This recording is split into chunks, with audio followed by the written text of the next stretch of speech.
മാധവൻ നായർ സാറിനെയും ധർമ്മപത്നിയെയും ഹൃദയപൂർവ്വം ആദരിക്കുന്നു. പിതാവിൻ്റെ നേരറിയാൻ എന്ന ഈ ഡോക്യുമെൻ്ററി കാഞ്ഞിരമ്പാറ രവി ഹൃദയം കൊണ്ട് എഴുതിയ ഒരു കവിതയാണ്.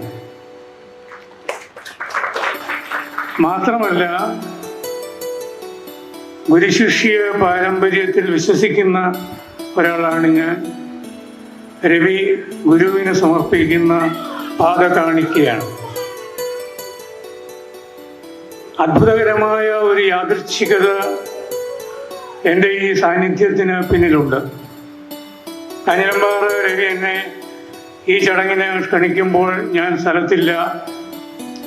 അന്ന് ഞാൻ ഒരു സ്ഥലത്ത് ഒരു കൊട്ടാരം കാണുകയാണ്. ഒരു മുറിയിൽ ചെല്ലുമ്പോൾ എൻ്റെ ചെവിയിൽ എന്നെ കൊണ്ടുപോയ ആൾ പറയുന്നു, വിക്രം സാരാഭായിയുടെ അവസാന നിമിഷങ്ങൾ ഈ മുറിയിലായിരുന്നു എന്ന്. അന്നാണ് കാഞ്ഞിരമ്പാറ രവിയുടെ ഈ ഫോൺ വിളി വരുന്നത്. വല്ലാത്തൊരു എന്താ പറയുന്നത്, എനിക്ക് പറയാനറിയാൻ മേലാത്ത ഒരു വികാരമാണ് അന്ന് ഈ രവിയുടെ ഫോൺ വിളി വരുമ്പോൾ ഉണ്ടായത്. വിക്രം സാരാഭായിയുടെ ഗുളികച്ചപ്പേന്തിയ ശിഷ്യനാണ് ഡോക്ടർ ടി മാധവൻ നായർ. ശ്രീനാരായണ ഗുരു കുമാരനാശാനും തമ്മിലുള്ള ബന്ധം പോലെ വിക്രം സാരാഭായിയുടെ ഗുളികച്ചപ്പേന്തിയ ശിഷ്യനാണ് അദ്ദേഹം. അതുകൊണ്ടാണ് ശാസ്ത്ര പുരോഗതി മർത്യ നന്മയ്ക്ക് ഉപയോഗിക്കണം എന്നുള്ള അദ്ദേഹത്തിൻ്റെ, വിക്രം സാരാഭായിയുടെ ആദർശം പ്രയോഗത്തിൽ കൊണ്ടുവരാൻ തൻ്റെ കർമ്മമണ്ഡലം പൂർണ്ണമായി വിനിയോഗിച്ചത്. ഇന്ന് നമ്മുടെ സാഹിത്യ, സാംസ്കാരിക, സാമൂഹിക, സാങ്കേതിക ജീവിതത്തിലെല്ലാം കാണുന്ന പുരോഗതിക്ക് നിദാനമായിട്ടുള്ള ഉപഗ്രഹങ്ങളുടെയൊക്കെ പിന്നിൽ മാധവൻ നായർ സാറിൻ്റെ ചിന്തയുണ്ട്, ഭാവനയുണ്ട്. അതുകൊണ്ടുകൂടിയാകാം ഭാവന ഒരു സങ്കല്പ പൂർണ്ണമായ നിലാവിൻ്റെ നേരറിയാൻ എന്ന പേര് തന്നെ ഇതിനിട്ടത് എന്നും ഞാൻ വിചാരിക്കുന്നു.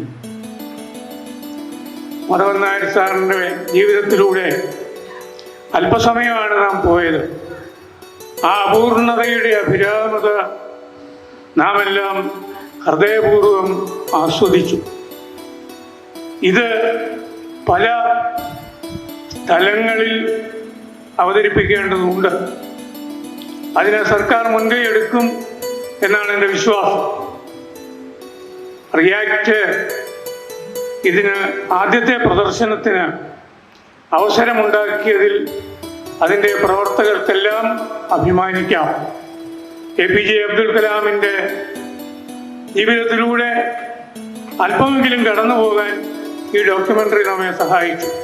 മാധവൻ നായർ സാറ് ചെയർമാനായിരിക്കുന്ന കാലത്താണ് ഭാഷയെ സംബന്ധിച്ച് ഒരു പ്രഭാഷണം നടത്താൻ എന്നെ ISROയിലേക്ക് ക്ഷണിക്കുകയുണ്ടായി.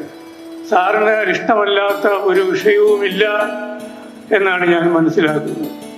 അന്ന് തന്ന ഒരു സമ്മാനം, ഈ ഒരു ഉപഗ്രഹത്തിൻ്റെ സമ്മാനം വീട്ടിലിരിക്കുമ്പോൾ ഇയാൾക്ക് എന്താണ് ഇതുമായി ബന്ധമെന്ന് വരുന്നവരൊക്കെ എന്നോട് ചോദിക്കാറുണ്ട്. ഈ ഭാഷ എവിടെയും കടന്നു ചെല്ലും എന്നാണ് എൻ്റെ മറുപടി. നിങ്ങൾക്ക് എല്ലാവർക്കും നന്ദി, നമസ്കാരം.